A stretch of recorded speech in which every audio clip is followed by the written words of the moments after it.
എല്ലാ പ്രിയപ്പെട്ട കൂട്ടുകാരെയും ഓൾ PSC എക്സാം ടിപ്സിലേക്ക് സ്വാഗതം ചെയ്യാണ്.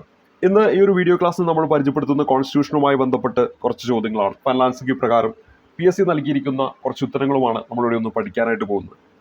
ഇന്ന് ചർച്ച ചെയ്യാൻ പോകുന്ന ഒന്നാമത്തെ ചോദ്യം എന്ന് പറയുന്നത് ഇന്ത്യയുടെ ഭരണഘടനാ നിർമ്മാണ സമിതിയുടെ തെരഞ്ഞെടുപ്പുമായി ബന്ധപ്പെട്ട പ്രസ്താവനകൾ ശരിയായത് കണ്ടെത്തുക എന്നതാണ്. അപ്പോൾ അത് കണ്ടെത്തേണ്ട ഭാഗം ജസ്റ്റ് ഒന്ന് അണ്ടർലൈൻ ചെയ്യുക. നാട്ടുരാജ്യങ്ങളെ പ്രതിനിധീകരിച്ച് 93 അംഗങ്ങൾ ഉണ്ടായിരുന്നു എന്നതാണ് ഒന്നാമത്തെ പ്രസ്താവന. ബ്രിട്ടീഷ് പ്രവിശ്യകളിൽ നിന്ന് 296 അംഗങ്ങളെ തെരഞ്ഞെടുത്തു എന്നതാണ് രണ്ടാമത്തെ പ്രസ്താവന. ആനുപാതിക പ്രാതിനിധ്യ വ്യവസ്ഥ അടിസ്ഥാനത്തിലാണ് പ്രവിശ്യകളിൽ തെരഞ്ഞെടുപ്പ് നടന്നതെന്നതാണ് മൂന്നാമത്തെ പ്രസ്താവന. ഇന്ത്യ പാക് വിഭജനത്തിന് ശേഷം സമിതിയുടെ അംഗസംഖ്യ 199 ചുരുങ്ങി എന്നതാണ് നാലാമത് തന്നിരിക്കുന്ന പ്രസ്താവന. തന്നിരിക്കുന്ന 4 സ്റ്റേറ്റ്മെന്റുകൾ, ഇതിൽ നമുക്ക് ഈ നാലാമത്തെ സ്റ്റേറ്റ്മെന്റ്, അതായത് ഇന്ത്യ പാക് വിഭജനത്തിന് ശേഷം സമിതിയുടെ അംഗസംഖ്യ 199 ചുരുങ്ങി എന്ന് പറയുന്നത് തെറ്റാണെന്ന് നമുക്ക് ഒറ്റയടിക്ക് തന്നെ പറയാൻ പറ്റും. കാരണം നമ്മൾ ഈ ഭരണഘടനാ നിർമ്മാണ സഭ എന്ന് പറയുന്ന ടോപ്പിക്ക് പഠിക്കുമ്പോൾ ഓൾമോസ്റ്റ് എല്ലാവരും ഈ പറയുന്ന 3 പോയിന്റുകൾ, ഒന്നാമത്തെയും രണ്ടാമത്തെയും നാലാമത്തെയും പോയിന്റ് പഠിക്കും. അതേ സമയത്ത് ചിലപ്പോൾ ഈ പറയുന്ന മൂന്നാമത്തെ പോയിന്റ് പഠിക്കണമെന്നില്ല. അപ്പോൾ ആ മൂന്നാമത്തെ പോയിന്റ് അറിയില്ല എന്നതുകൊണ്ട് ഈ ഒരു ചോദ്യത്തിന് ഉത്തരം കിട്ടില്ല എന്ന് നമുക്ക് പറയാൻ പറ്റില്ല. അതെങ്ങനെയാണെന്നാണ് നമ്മളൊന്ന് മനസ്സിലാക്കുന്നത്. അതോടൊപ്പം തന്നെ നമ്മൾ ഈ ഡിലീഷൻ മെത്തേഡിലൂടെ പോകുമ്പോൾ അവിടെയും സംഭവിക്കാൻ പറ്റുന്ന ഒരു പിശക് കൂടി ഈ ഒരു ചോദ്യത്തിൽ ചൂണ്ടിക്കാണിക്കുന്നുണ്ട്. അതും കൂടെ നമുക്കൊന്ന് പരിചയപ്പെടാം. ഒന്നാമത്തത്, ഞാൻ ഈ നാലാമത്തെ സ്റ്റേറ്റ്മെന്റ് തെറ്റാണെന്ന് കണ്ടെത്തിയല്ലോ, നമ്മളെല്ലാവരും കണ്ടെത്തി. ശരിക്കും അവിടെ വരേണ്ടിയിരുന്നത് എന്താണ്? ഈ 199 പകരം 299 എന്നാണ് നമ്മൾ പഠിക്കുന്നത്. ഭരണഘടനാ നിർമ്മാണ സഭയിലേക്ക് വരുമ്പോൾ ഈ ഒരു ചോദ്യത്തിലേക്ക് തിരിച്ചു വരാം. അതിനു മുമ്പ് കുറച്ച് കാര്യങ്ങൾ പറഞ്ഞിട്ട് തിരിച്ചു വരാം. ഭരണഘടനാ നിർമ്മാണ സഭയിലേക്ക് വരുമ്പോൾ അവിടെ ഭരണഘടനാ നിർമ്മാണ സഭയിൽ തുടക്കത്തിൽ നമുക്കറിയാം, ഭരണഘടനാ നിർമ്മാണ സഭ രൂപീകരിക്കുന്നത് എപ്പോഴാണ്? 1946 ഡിസംബർ 6-ാം തീയതിയാണ് നമ്മൾ പഠിച്ചിട്ടുണ്ട്. ആ ഒരു സമയത്ത് ഭരണഘടനാ നിർമ്മാണ സഭയിൽ എത്ര അംഗങ്ങൾ ഉണ്ടായിരുന്നു എന്ന് ചോദിച്ചാൽ 389 അംഗങ്ങളാണ് ഉള്ളത് എന്ന് നമുക്കറിയാം. ഈ 389 അംഗങ്ങളിൽ തെരഞ്ഞെടുക്കപ്പെട്ടു വന്നവരുമുണ്ട്, നോമിനേഷനിലൂടെ വന്നവരുമുണ്ട് എന്ന് നമുക്കറിയാം. അതിൽ പ്രിൻസ്ലി സ്റ്റേറ്റിൽ നിന്ന് അല്ലെങ്കിൽ നാട്ടുരാജ്യങ്ങളിൽ നിന്ന് നോമിനേറ്റ് ചെയ്തു വന്ന അംഗങ്ങളുടെ എണ്ണം 93 ഇനി അവശേഷിക്കുന്ന 296 അംഗങ്ങൾ എന്താണ്? വിവിധ ബ്രിട്ടീഷ് ഇന്ത്യൻ പ്രവിശ്യകളിൽ നിന്നും എലക്ട് ചെയ്ത് വന്നവരാണ്, തെരഞ്ഞെടുപ്പിലൂടെ എലക്ട് ചെയ്ത് വന്നവരാണെന്ന കാര്യം ഓർത്തിരിക്കുക.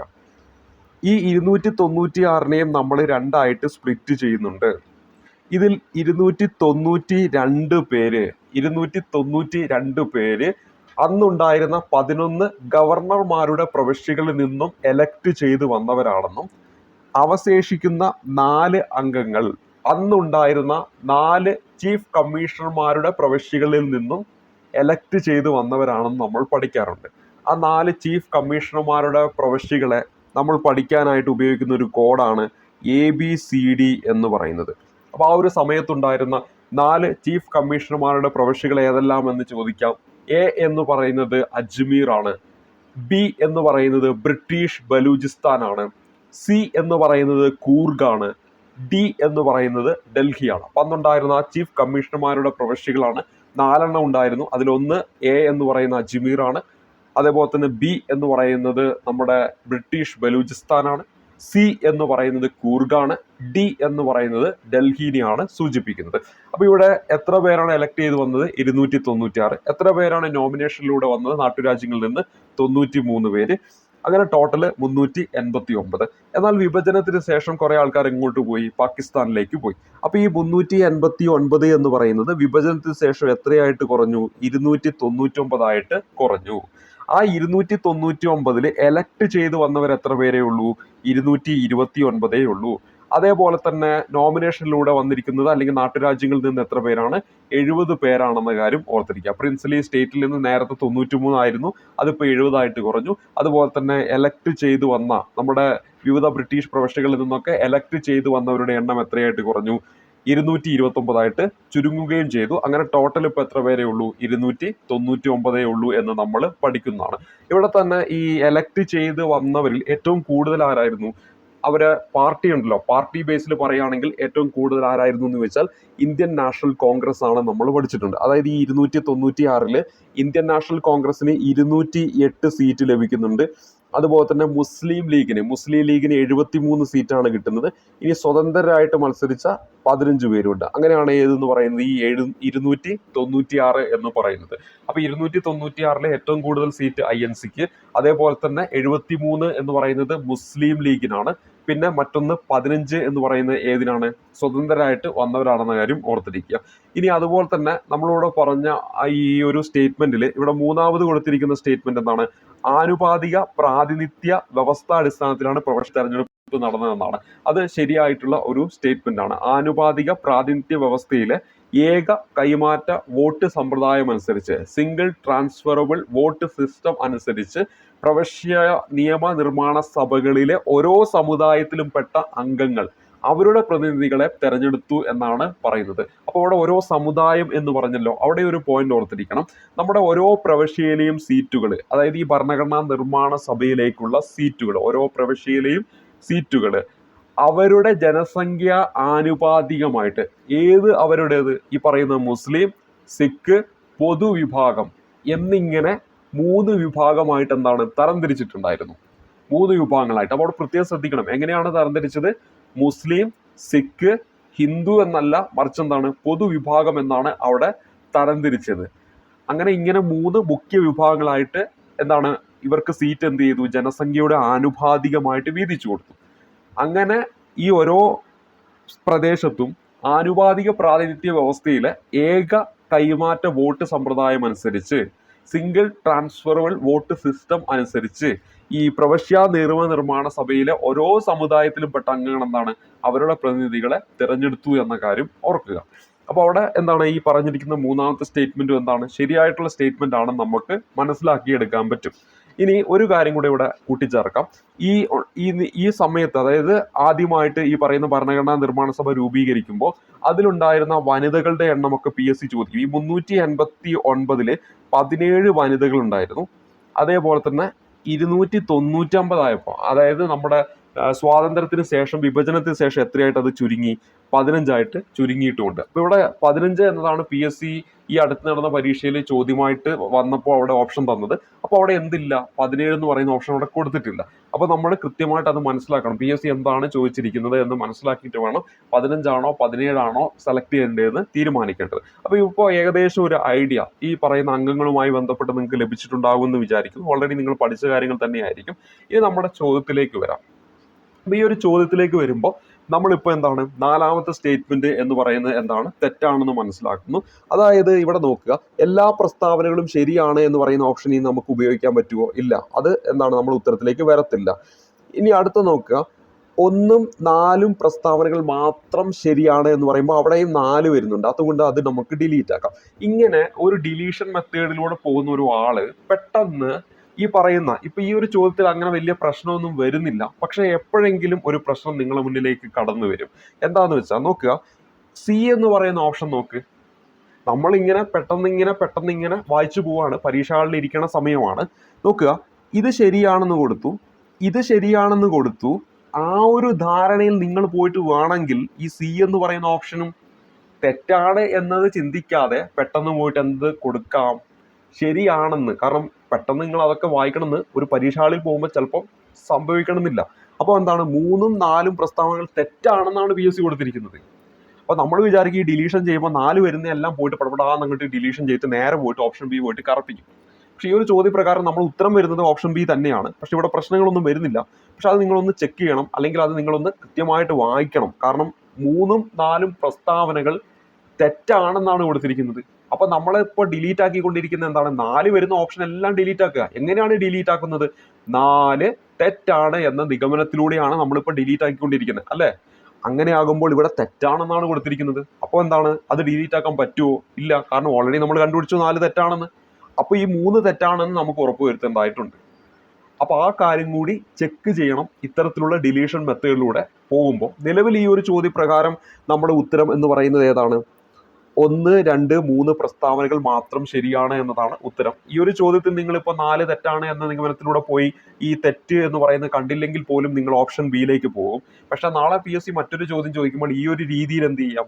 നിങ്ങളെ മുന്നിലേക്ക് ഈ ഡിലീഷൻ മെത്തേഡിലൂടെ പോയാലും ഉത്തരം തെറ്റിക്കുന്ന രീതിയിലേക്ക് PSC നമ്മളെ ഓപ്ഷനുകൾ നൽകാമെന്ന് മനസ്സിലാക്കണം. അതാണ് ഈ ഒരു ചോദ്യത്തിന് ഏറ്റവും വലിയ ഇമ്പോർട്ടൻറ്റ്. അപ്പോൾ ഇവിടെ നമുക്ക് 4 നമുക്ക് തെറ്റാണെന്ന് മനസ്സിലായി. എന്നാൽ നമുക്ക് 1ഉം 2ഉം എന്താണ് ശരിയാണെന്ന് PSC ഈ പറയുന്ന ഭാഗം പഠിച്ചവർക്ക് എല്ലാവർക്കും അറിയാം. അപ്പോൾ നിർബന്ധമായിട്ട് നമ്മൾ ഓപ്ഷനിൽ 1 വരണം എന്ന് നമുക്കറിയാം. അങ്ങനെയാണെങ്കിൽ A എന്ന് പറയുന്ന ഓപ്ഷൻ നമുക്ക് എന്താക്കാൻ പറ്റും? A എന്ന് പറയുന്ന ഓപ്ഷൻ നമുക്ക് എന്താക്കാൻ പറ്റും? ഡിലീറ്റ് ആക്കാൻ പറ്റും. B എന്ന് പറയുന്ന ഓപ്ഷൻ നമുക്ക് ഡിലീറ്റ് ആക്കാൻ പറ്റത്തില്ല. അതുപോലെ തന്നെ C എന്ന് പറയുന്ന ഓപ്ഷൻ നമുക്ക് 3ഉം 4ഉം എന്ന് പറയുന്ന പ്രസ്താവന തെറ്റാണ് എന്നാണ് നമ്മളവിടെ നൽകിയിരിക്കുന്നത്. അങ്ങനെയാണെങ്കിൽ അവിടെ നമുക്ക് 4 ഓൾറെഡി തെറ്റാണെന്ന് മനസ്സിലായി. പക്ഷെ ഇനി 3 തെറ്റാണോ എന്ന് നമുക്ക് കണ്ടെത്തേണ്ടതായിട്ടുണ്ട്. പക്ഷെ ഇവിടെ തൊട്ട് മുമ്പത്തെ ഓപ്ഷനിൽ 1ഉം 2ഉം 3ഉം പ്രസ്താവന മാത്രമാണ് ശരിയെന്നാണ് കൊടുത്തിരിക്കുന്നത്. അപ്പോൾ ഈ ഒരു ചോദ്യം എന്താണ്? ഈ മൂന്നാമത്തെ പ്രസ്താവന കൃത്യമായിട്ട് അറിഞ്ഞെങ്കിൽ മാത്രമേ ഈ ഒരു ചോദ്യത്തിന്റെ ഉത്തരത്തിലേക്ക് വരാൻ പറ്റുള്ളൂ. അപ്പോൾ നിങ്ങൾ കൃത്യമായിട്ട് പഠിച്ചു വെക്കണം. ആനുപാതിക പ്രാതിനിധ്യ വ്യവസ്ഥ അടിസ്ഥാനത്തിലാണ് പ്രവിശ്യകളിൽ എന്താണ് തെരഞ്ഞെടുപ്പ് നടന്നത് എന്ന് പറഞ്ഞാൽ അത് ശരിയാണ്.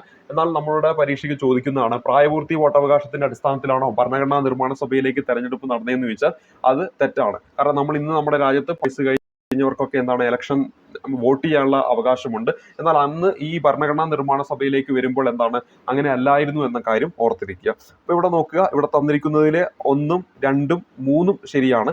പക്ഷെ എന്താണ് 4മത്തത് തെറ്റാണ്. അപ്പോൾ ഇത്തരത്തിലുള്ള ചോദ്യങ്ങൾ വരുമ്പോൾ നമ്മൾ ഈ ഡിലീഷൻ മെത്തേഡിലൂടെ പോകുമ്പോൾ അവിടെ ശ്രദ്ധിക്കേണ്ട കുറച്ച് ഇമ്പോർട്ടൻറ്റ് പോയിന്റും കൂടി നമ്മൾ ഇതിൽ പറഞ്ഞിട്ടുണ്ട്. അപ്പോൾ ഇതൊക്കെ നിങ്ങൾ പരീക്ഷകളിൽ പോകുമ്പോൾ ശ്രദ്ധിക്കണം.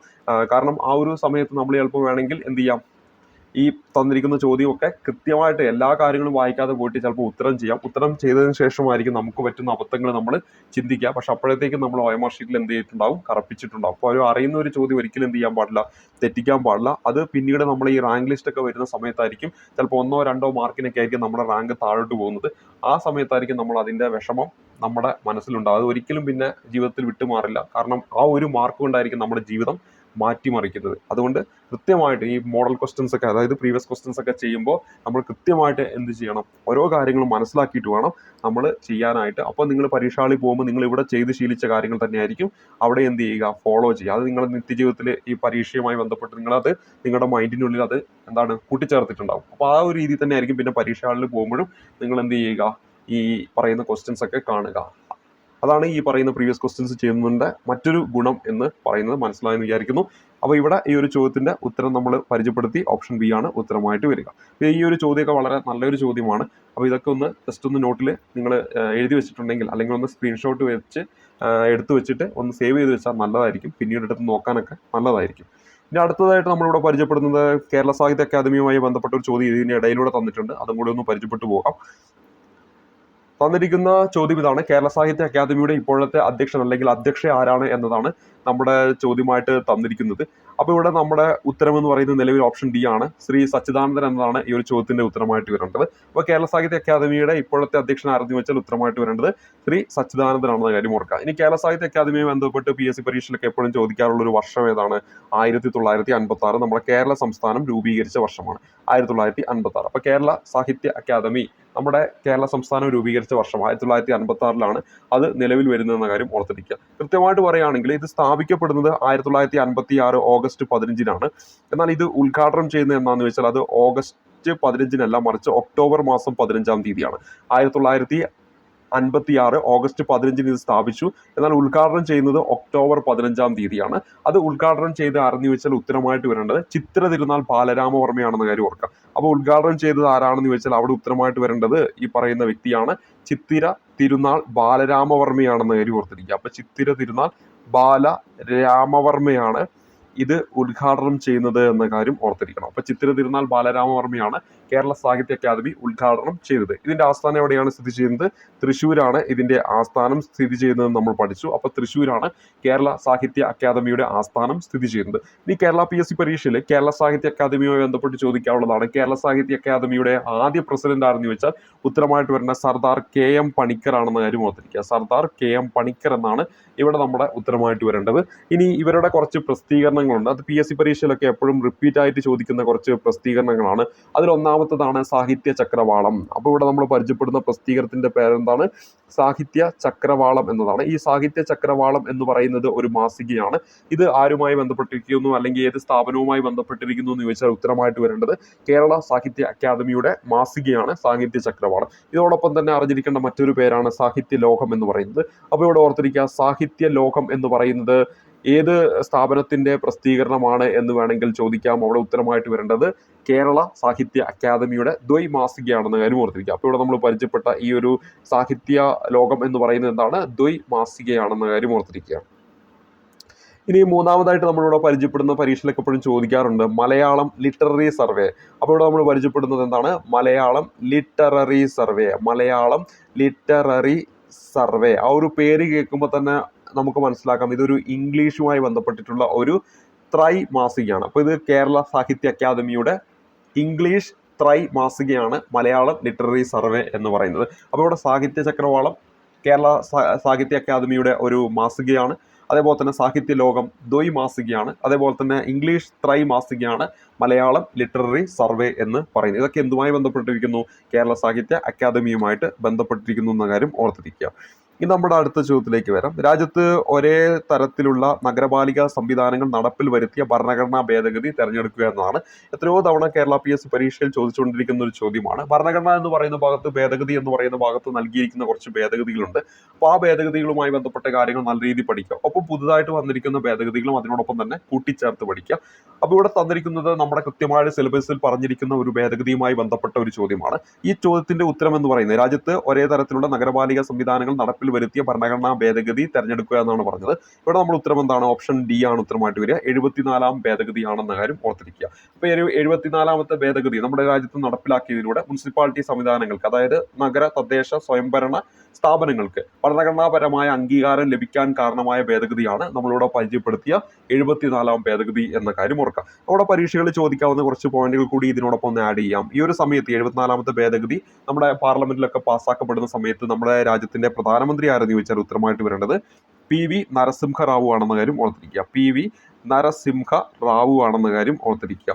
അപ്പൊ അങ്ങനെയാണെങ്കിൽ ഏതാണ് ആ ഒരു വർഷം എന്ന് പറയുന്നത്? 1992. അതായത് 74-ാം ഭേദഗതി പാർലമെന്റ് പാസ്സാക്കപ്പെട്ട വർഷം 1992. പക്ഷെ ഈ ഒരു നിയമം നിലവിൽ വരുന്നത് 1993 ജൂൺ മാസം 1-ാം തീയതിയാണെന്ന കാര്യം ഓർത്തിരിക്കുക. അപ്പൊ ഇത് പാസ്സാക്കണമെങ്കിൽ നമ്മുടെ രാജ്യത്തെ രാഷ്ട്രപതി ഇതിൽ ഒപ്പിടണ്ടേ? അങ്ങനെയാണെങ്കിൽ ആരാണ് ഈ ഒരു നിയമത്തിൽ ഒപ്പിട്ട രാഷ്ട്രപതി എന്ന് ചോദിച്ചാൽ അവിടെ ഉത്തരമായിട്ട് വരേണ്ടത് ശങ്കർ ദയാൽ ശർമ്മയാണ്. അപ്പൊ ആരാണ് ഒപ്പിട്ടത്? ശങ്കർ ദയാൽ ശർമ്മയാണെന്ന കാര്യം ഓർത്തിരിക്കുക. ശങ്കർ ദയാൽ ശർമ്മയാണ് ഈ ഒരു നിയമത്തിൽ ഒപ്പിട്ട രാഷ്ട്രപതി എന്ന കാര്യം ഓർത്തിരിക്കണം. ഇനി ഈ ഒരു 74-ാമത്തെ ഭേദഗതിയിലൂടെ നമ്മുടെ ഭരണഘടനയിൽ ഏതെങ്കിലും ഭാഗം കൂട്ടിച്ചേർത്തിട്ടുണ്ടോ? നമ്മുടെ ഭരണഘടനയിൽ എന്താണ് ഭാഗം കൂട്ടിച്ചേർത്തിട്ടുണ്ട്? 9A എന്ന് പറയുന്ന ഭാഗം നമ്മുടെ ഭരണഘടനയിൽ ഈ പറയുന്ന 74-ാമത്തെ ഭേദഗതിയിലൂടെ ഈ മുനിസിപ്പാലിറ്റിയുമായി ബന്ധപ്പെട്ട് നമ്മുടെ ഭരണഘടനയിൽ എന്ത് ചെയ്തിട്ടുണ്ട്? കൂട്ടിച്ചേർത്തിട്ടുണ്ട് എന്ന കാര്യം ഓർത്തിരിക്കുക. നഗര തദ്ദേശ സ്വയംഭരണമൊക്കെ ആയിട്ട് ബന്ധപ്പെട്ട് സ്ഥാപനങ്ങളുമായി ബന്ധപ്പെട്ട് ഈ നമ്മുടെ 74-ാമത്തെ ഭേദഗതിയിലൂടെ ഭരണഘടനയിൽ കൂട്ടിച്ചേർക്കപ്പെട്ട ഭാഗം ഏതാണെന്ന് ചോദിച്ചാൽ ഭാഗം 9A ആണ്.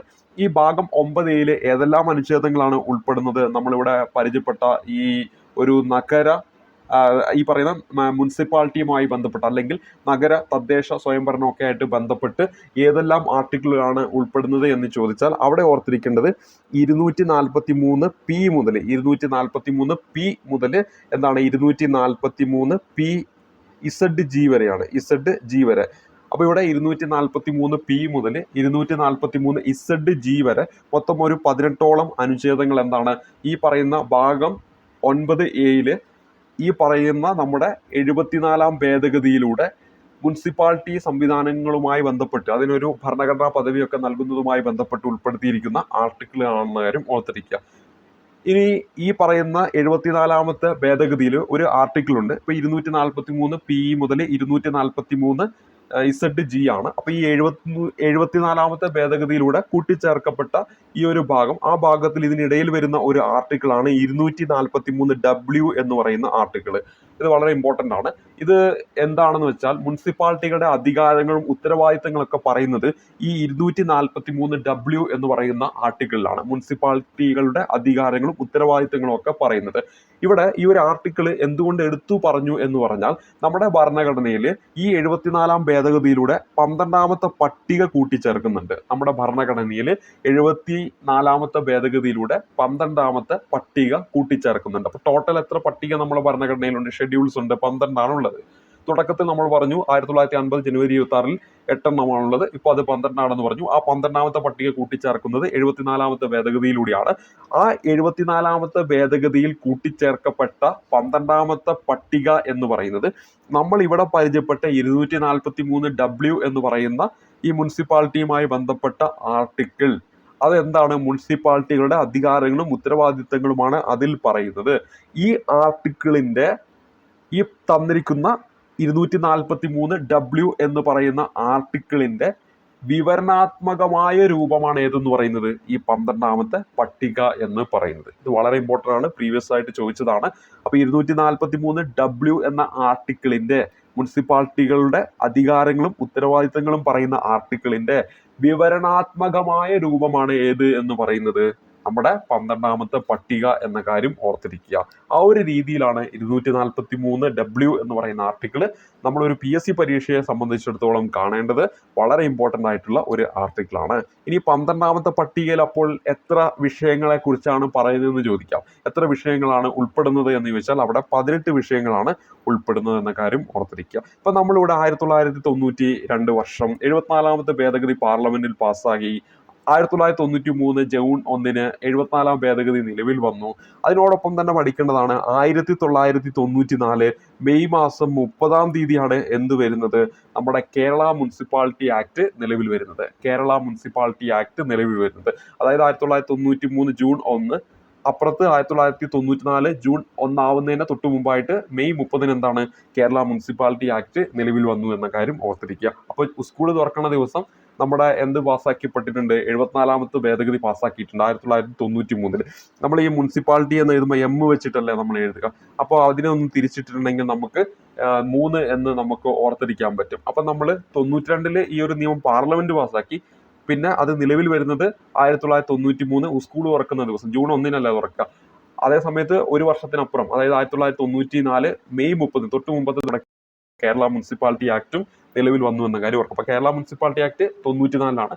അതേ സമയത്ത് നമ്മുടെ 74ാമത്തെ ഭേദഗതി നിലവിൽ വരുന്നത് 93 ജൂൺ 1-നാണ്. അത് പക്ഷേ പാർലമെന്റ് പാസ്സാക്കുന്നത് 92 എന്ന് പറയുന്ന വർഷത്തിലാണ്. അതിൽ ഒപ്പിട്ട നമ്മുടെ രാഷ്ട്രപതിയുടെ പേര് ഓർക്കണം, ശങ്കർ ദയാൽ ശർമ്മ എന്ന പേരാണ് ഇവിടെ ഓർത്തിരിക്കേണ്ടത്. അപ്പോൾ ഈ ഒരു ചോദ്യവുമായി ബന്ധപ്പെട്ട് ഇത്രയും പോയിന്റുകൾ അറിഞ്ഞിരിക്കുക, വളരെ ഇമ്പോർട്ടൻ്റ് ആണ്. സംസ്ഥാനത്തിന് ഗവൺമെന്റ് ഓഫീസുകളിലെ അഴിമതിയെക്കുറിച്ച് അന്വേഷിക്കാനായിട്ട് സ്ഥാപിക്കപ്പെട്ട ഏജൻസി എന്നാണ് നമ്മുടെ ചോദ്യം. സംസ്ഥാന ഭരണപരിഷ്കരണ കമ്മീഷൻ, സംസ്ഥാന vigilance commission, Kerala administrative tribunal, Lokpal എന്നിങ്ങനെയാണ് തന്നിരിക്കുന്ന ഇവിടെ ഓപ്ഷനുകൾ എന്ന് പറയുന്നത്. ഇവിടെ നമ്മുടെ ഉത്തരം എന്ന് പറയുന്നത് ഓപ്ഷൻ ബി ആണ്, സംസ്ഥാന വിജിലൻസ് കമ്മീഷൻ എന്നാണ് ഈ ഒരു ചോദ്യത്തിന്റെ ഉത്തരമായിട്ട് വരേണ്ടത്. സംസ്ഥാന വിജിലൻസ് കമ്മീഷൻ എന്നാണ് ഈ ഒരു ചോദ്യത്തിന്റെ ഉത്തരമായിട്ട് വരിക. സംസ്ഥാന തലത്തിൽ കേരള സർക്കാരിന്റെ കീഴിലുള്ള പൊതുമേഖലാ സ്ഥാപനങ്ങളിലെ അതോടൊപ്പം തന്നെ പൊതുജന അഴിമതി കണ്ടെത്തുന്നതിനും തടയുന്നതിനും നിയമന നടപടികൾ സ്വീകരിക്കുന്നതിനുമായിട്ട് സംസ്ഥാന സർക്കാരിന്റെ കീഴിൽ പ്രവർത്തിക്കുന്ന ഒരു കമ്മീഷനാണ് ഏതെന്ന് പറയുന്നത്? സംസ്ഥാന വിജിലൻസ് കമ്മീഷൻ എന്ന് പറയുന്നത്. സംസ്ഥാനത്തിൽ കേരള സർക്കാരിന്റെ കീഴിലുള്ള പൊതുമേഖലാ സ്ഥാപനങ്ങളിലെ പൊതുജന അഴിമതി കണ്ടെത്തുന്നതിനും തടയുന്നതിനും അതുമായി ബന്ധപ്പെട്ട് നിയമ നടപടികൾ സ്വീകരിക്കുന്നതിനായിട്ട് നമ്മുടെ സംസ്ഥാന സർക്കാരിന്റെ കീഴിൽ പ്രവർത്തിക്കുന്ന കമ്മീഷനാണ് സംസ്ഥാന വിജിലൻസ് കമ്മീഷൻ. 1961-ലാണ് സംസ്ഥാന വിജിലൻസ് കമ്മീഷൻ നിലവിൽ വരുന്നത്. 1964 കേട്ടോ, 1964 ഓർക്കുക. അതേപോലെ തന്നെ ഇതിന്റെ ആസ്ഥാനം സ്ഥിതി ചെയ്യുന്ന എവിടെ തന്നെയാണ്? നമ്മുടെ തിരുവനന്തപുരത്താണെന്ന കാര്യം ഓർത്തിരിക്കുക. എവിടെയാണ്? തിരുവനന്തപുരത്താണ് ഇതിന്റെ ആസ്ഥാനം സ്ഥിതി ചെയ്യുന്നത്. ഇനി സംസ്ഥാന വിജിലൻസ് ആൻറ്റി കറപ്ഷൻ, സംസ്ഥാന വിജിലൻസ് ആൻഡ് ആൻറ്റി കറപ്ഷൻ ബ്യൂറോയ്ക്ക് ഒരു ടോൾ ഫ്രീ നമ്പർ ഉണ്ട്. അതും ഏതാണ്? 1064-ആണ്. അപ്പോൾ 1964 നിലവിൽ വന്നു. അതിൽ ഈ 9 മാറ്റിയിട്ട് ഒരു 0 പോലെ ആക്കിയാൽ മതി. അപ്പോൾ 1064 എന്ന് കിട്ടും. ഇതെന്താണ്? സംസ്ഥാന വിജിലൻസ് ആൻഡ് ആൻറ്റി കറപ്ഷൻ ബ്യൂറോയുടെ ടോൾ ഫ്രീ നമ്പറാണ്. സംസ്ഥാന വിജിലൻസ് ആൻഡ് ആൻറ്റി കറപ്ഷൻ ബ്യൂറോയുടെ ടോൾ ഫ്രീ നമ്പറാണ് 1064 എന്ന് പറയുന്നത്. കാരണം ഇത് നമ്മുടെ കേരളം ഭരണ സംവിധാനങ്ങൾ എന്ന് പറയുന്ന ഭാഗത്തൊക്കെ ഈ പറഞ്ഞ കാര്യങ്ങളൊക്കെ ചോദിക്കാവുന്നതാണ്. അപ്പോൾ ഇവിടെ കോൺസ്റ്റിറ്റ്യൂഷന്റെ ഭാഗത്ത് അത് ഉൾപ്പെടുത്തി ചോദിച്ചിരിക്കുന്നു. പക്ഷേ ഇത് ശരിക്കും വരേണ്ടിയിരുന്നത് എവിടെയാണ്? കേരള അഡ്മിനിസ്ട്രേഷൻ എന്ന് പറയുന്ന ഭാഗത്താണ് ചോദ്യമായിട്ടൊക്കെ വരേണ്ടിയിരുന്നത്. ഇനി നമ്മൾ അടുത്തായിട്ട് പരിചയപ്പെടുന്നത് ഇന്ത്യയുടെ 50ാമത്തെ സുപ്രീം കോടതി ചീഫ് ജസ്റ്റിസ് ആയിട്ട് അടുത്തിടെ നിയമിതനായ ജഡ്ജി ആരെന്നാണ് നമ്മുടെ ചോദ്യം. ഇവിടെ നമ്മുടെ ഉത്തരമായിട്ട് വരേണ്ടത് ആരാണ് എന്നാണ് നമ്മുടെ ചോദ്യം. ഉത്തരമായിട്ട് വരേണ്ടത് justice DY Chandrachud option D ആണ്. നിലവിൽ നമ്മുടെ സുപ്രീം കോടതിയുടെ ചീഫ് ജസ്റ്റിസ് ആരെന്ന് ചോദിച്ചാൽ അവിടെ ഉത്തരമായിട്ട് വരുന്ന ആര് തന്നെയാണ്? ഓപ്ഷൻ ഡിയിൽ തന്നിരിക്കുന്ന ജസ്റ്റിസ് DY ചന്ദ്രചൂഡ് ആണെന്ന കാര്യം ഓർത്തിരിക്കുക. അപ്പോൾ ഇവിടെ നമ്മൾ പരിചയപ്പെടുന്നത് ജസ്റ്റിസ് DY ചന്ദ്രചൂഡ് ആണ് ഇന്ത്യയുടെ നിലവിലെ സുപ്രീം കോടതി ചീഫ് ജസ്റ്റിസ് എന്നും അതോടൊപ്പം തന്നെ അദ്ദേഹമാണ് ഇന്ത്യയുടെ എത്രാമത്തെ ചീഫ് ജസ്റ്റിസ് ആയിട്ട് എത്തുന്നത്? 50ാമത്തെ ചീഫ് ജസ്റ്റിസ് ആയിട്ട് എത്തുന്നത്. അപ്പോൾ ഇതുമായി ബന്ധപ്പെട്ട് കുറച്ച് പോയിന്റുകൾ കൂടി നമുക്കൊന്ന് പറയാം. ഇവിടെ അദ്ദേഹത്തിന്റെ പേരിൽ നിന്ന് തന്നെ നമുക്ക് തുടങ്ങാം. ഇവിടെ അദ്ദേഹത്തിന്റെ പേര് DY ചന്ദ്രചൂഡാണ്. DY ചന്ദ്രചൂഡ്. അപ്പോൾ ഇവിടെ നമ്മൾ പരിചയപ്പെടുന്ന പേരെന്നത് DY ചന്ദ്രചൂഡ് എന്ന് പറയുന്ന പേരാണ്. ഞാൻ മറ്റൊരു പേരും കൂടെ പരിചയപ്പെടാം. മറ്റൊരു പേര് എന്ന് പറയുന്നത് YV ചന്ദ്രചൂഡ്. ഇത് ഇദ്ദേഹത്തിന്റെ അച്ഛനാണ്. YV ചന്ദ്രചൂഡ് എന്ന് പറയുന്നത് ഇദ്ദേഹത്തിന്റെ അച്ഛനാണ്. അപ്പോൾ ഈ ഒരു കാലഘട്ടത്തിൽ ഇദ്ദേഹം സുപ്രീം കോടതിയുടെ ചീഫ് ജസ്റ്റിസ് ആണ്. അതുകൊണ്ട് തന്നെ ചോദിക്കാൻ സാധ്യതയുള്ള കുറച്ച് കാര്യങ്ങളാണ് നമ്മളിവിടെ പരിചയപ്പെടുന്നത്. അപ്പോൾ നമ്മളിവിടെ പരിചയപ്പെട്ട് തുടങ്ങിയത് നിലവിലെ സുപ്രീം കോടതി ചീഫ് ജസ്റ്റിസിന്റെ പേരിൽ നിന്നാണ്. പേരെന്താണ്? DY ചന്ദ്രചൂഡാണ്. അദ്ദേഹത്തിന്റെ അച്ഛൻ്റെ പേര് YV ചന്ദ്രചൂഡ് എന്നാണ്. രണ്ടുപേരും വളരെ പ്രസിദ്ധരാണ്. ഓൾറെഡി നമ്മളിപ്പോൾ പരീക്ഷയ്ക്ക് ഇവിടെ DY ചന്ദ്രചൂഡ് എന്നൊരു ഓപ്ഷൻ തന്നു. അടുത്തൊരു ഓപ്ഷനിൽ YV ചന്ദ്രചൂഡ് എന്നും തരുന്നു. ഇങ്ങനെ ഒരു ചോദ്യവും ചോദിക്കുന്നു. അപ്പോൾ നമുക്ക് തന്നെ കൺഫ്യൂഷൻ ആയി പോകും. ആ ഇനിഷ്യൽ വെച്ചിട്ട് പണ്ടൊക്കെ നമുക്ക് പല ചോദ്യങ്ങളും അങ്ങനെ ചോദിച്ചിട്ടുണ്ട്. അപ്പോൾ അതുകൊണ്ട് തന്നെ ഇവിടെ നോക്കുക, DY ചന്ദ്രചൂഡ് എന്ന് പറയുന്നത് നിലവിലെ നമ്മുടെ സുപ്രീം കോടതിയുടെ ചീഫ് ജസ്റ്റിസ് ആണ്. അദ്ദേഹത്തിന്റെ അച്ഛനാണ് YV ചന്ദ്രചൂഡ്. ഇദ്ദേഹം എന്താണ്? സുപ്രീം കോടതിയുടെ ചീഫ് ജസ്റ്റിസ് ആയിരുന്നു. അവിടെ തന്നെ ഏറ്റവും ഇമ്പോർട്ടൻ്റ് ആയിട്ടുള്ള ഒരു ചോദ്യം എന്താണ്? ഈ YV ചന്ദ്രചൂഡാണ് ഏറ്റവും കൂടുതൽ കാലം സുപ്രീം കോടതിയുടെ ചീഫ് ജസ്റ്റിസ് ആയിട്ട് അധികാരത്തിലിരുന്ന വ്യക്തി. അപ്പോൾ ഇവിടെ എന്താണ്? ഏറ്റവും കൂടുതൽ കാലം ചീഫ് ജസ്റ്റിസ് ആയിട്ട് അധികാരത്തിലിരുന്ന വ്യക്തിയാണ് ഇദ്ദേഹത്തിന്റെ അച്ഛൻ YV ചന്ദ്രചൂഡ്. ഇനി മറ്റൊരു പോയിന്റും കൂടിയുണ്ട്. ഇത് മകനാണ്, ഇത് അച്ഛനാണ്. അപ്പോൾ നമുക്ക് പറയാൻ പറ്റൂലോ, ചീഫ് ജസ്റ്റിസ് പദവിയിലെത്തിയ അച്ഛനും മകനും. അങ്ങനെ ഒരു പ്രത്യേകത കൂടി ഈ രണ്ടു പേർക്കുണ്ട്. ചീഫ് ജസ്റ്റിസ് പദവിയിലെത്തിയ അച്ഛനും മകനുമാണ് ആര്? YV ചന്ദ്രചൂഡും DY ചന്ദ്രചൂഡും. അപ്പോൾ നോക്കുക, ഈ അച്ഛനെയാണ് ഈ മകന് എന്താണ് ഡ എന്ന് വിളിക്കാം അല്ലേ? അച്ഛനാണ് മകനെ ഡ എന്ന് വിളിക്കാൻ പറ്റുള്ളൂ. മകനെ തിരിച്ചു വിളിക്കാൻ പറ്റില്ലല്ലോ. നമ്മുടെ സംസ്കാര പ്രകാരം അച്ഛന് വിളിക്കാം, ഡ എന്ന് വിളിക്കാൻ പറ്റും. അപ്പോൾ മകനെ സംബന്ധിച്ചിടത്തോളം അച്ഛൻ എന്താണ്? വലിയ ഒരാളാണ്. അപ്പോൾ നമ്മൾ ഈ പറയുന്ന മംഗ്ലീഷിൽ വലിയ എന്ന് എഴുതുമ്പോൾ V എന്നല്ലേ എഴുതാൻ തുടങ്ങുക. അപ്പോൾ ആ ഒരു രീതിയിൽ ഓർത്തിരിക്കാം. അപ്പോൾ ഇവിടെ രണ്ടിടത്തും Y ഉണ്ട്. അപ്പോൾ Yക്ക് വലിയ പ്രാധാന്യം കൊടുക്കണ്ട, മറിച്ച് എന്താണ്? Dക്കും Vക്കുമാണ് പ്രാധാന്യം കൊടുക്കേണ്ടത്. അപ്പോൾ ചന്ദ്രചൂഡ് അദ്ദേഹത്തിന്റെ മകനാണ് DY ചന്ദ്രചൂഡ്. അപ്പോൾ D എന്ന് പറയുമ്പോൾ ഡായുമായിട്ടൊന്ന് കണക്ട് ചെയ്ത് വെച്ചാൽ മതി. അപ്പോൾ അച്ഛന് മകനെ എന്ത് ചെയ്യാം? ഡ എന്ന് വിളിക്കാൻ പറ്റും. അതേപോലെ തന്നെ അച്ഛൻ മകനെ സംബന്ധിച്ച് അച്ഛൻ ആരാണ്? വലിയ ഒരാളാണ്. അപ്പോൾ എന്താണ്? V അത് വെച്ചിട്ട് കണക്ട് ചെയ്യാൻ പറ്റും. അപ്പോൾ ഇങ്ങനെ പരസ്പരം എന്ത് ചെയ്യരുത്, ഒരിക്കലും കൺഫ്യൂഷൻ വരാൻ പാടില്ല.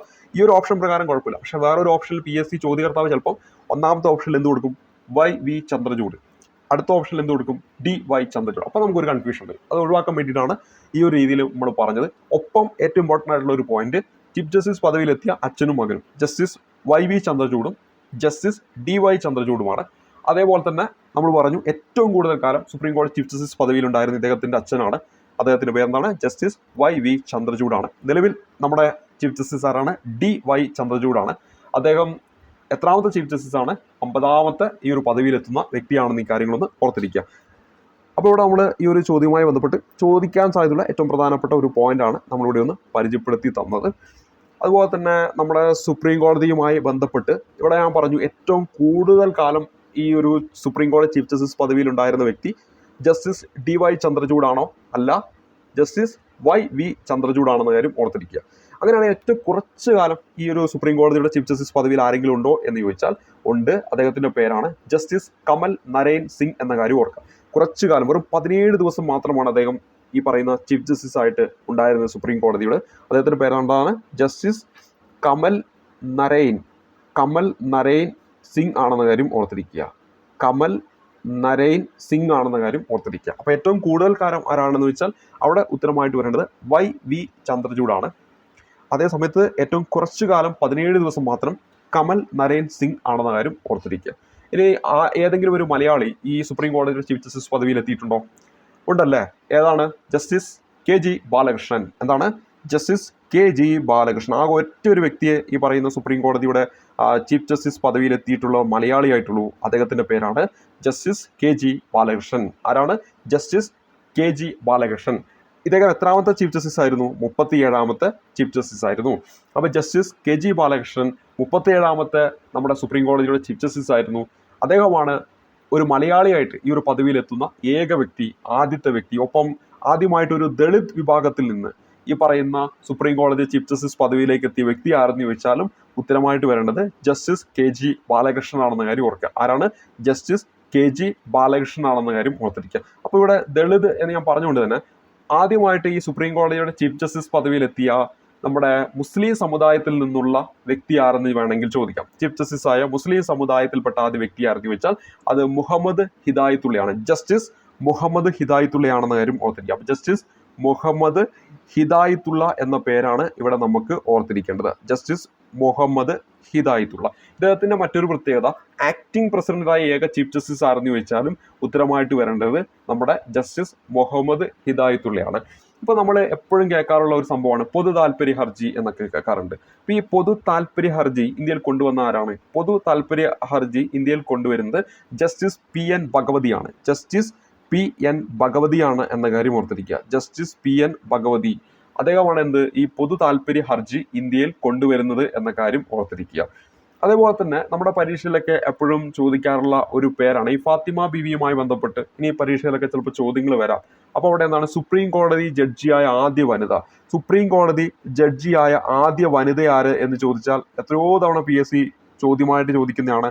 അവിടെ ഉത്തരമായിട്ട് വരുന്നത് ഫാത്തിമ ബീവി ആണെന്ന കാര്യം ഓർത്തിരിക്കുക. ഫാത്തിമ ബീവിയാണ് സുപ്രീം കോടതി ജഡ്ജിയായ ആദ്യ വനിത. അങ്ങനെയാണെങ്കിൽ സുപ്രീം കോടതി ജഡ്ജിയായ രണ്ടാമത്തെ വനിത ആരാണ്? അത് നമ്മുടെ സുജാത മനോഹറാണ്. അപ്പൊ സുപ്രീം കോടതി ജഡ്ജിയായ രണ്ടാമത്തെ വനിത ആര് എന്ന് ചോദിച്ചാൽ അവിടെ ഉത്തരമായിട്ട് വരേണ്ടത് സുജാത മനോഹർ എന്നാണ് ഉത്തരമായിട്ട് വരേണ്ടത്. അപ്പൊ രണ്ട് പേരുകൾ പരിചയപ്പെട്ട് സുപ്രീം കോടതി ജഡ്ജിയായ ആദ്യ വനിത ഫാത്തിമ ബീവി, സുപ്രീം കോടതി ജഡ്ജിയായ രണ്ടാമത്തെ വനിത ആരാണ്? ജസ്റ്റിസ് സുജാത മനോഹർ ആണെന്ന കാര്യം ഓർത്തിരിക്കുക.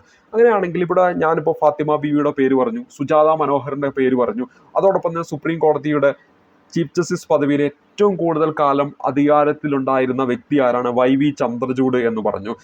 അതേസമയത്ത് ഒരു വനിത ആരും ഇതുവരെ എന്ത് ചെയ്തിട്ടില്ല, സുപ്രീം കോടതി ചീഫ് ജസ്റ്റിസ് പദവിയിൽ എത്തിയിട്ടില്ല. അപ്പൊ നമുക്ക് അവിടെ പഠിക്കേണ്ടത് ഏറ്റവും കൂടുതൽ കാലം സുപ്രീം കോടതി ജഡ്ജി ആയിരുന്ന ഒരു വനിതയുടെ പേരാണ്.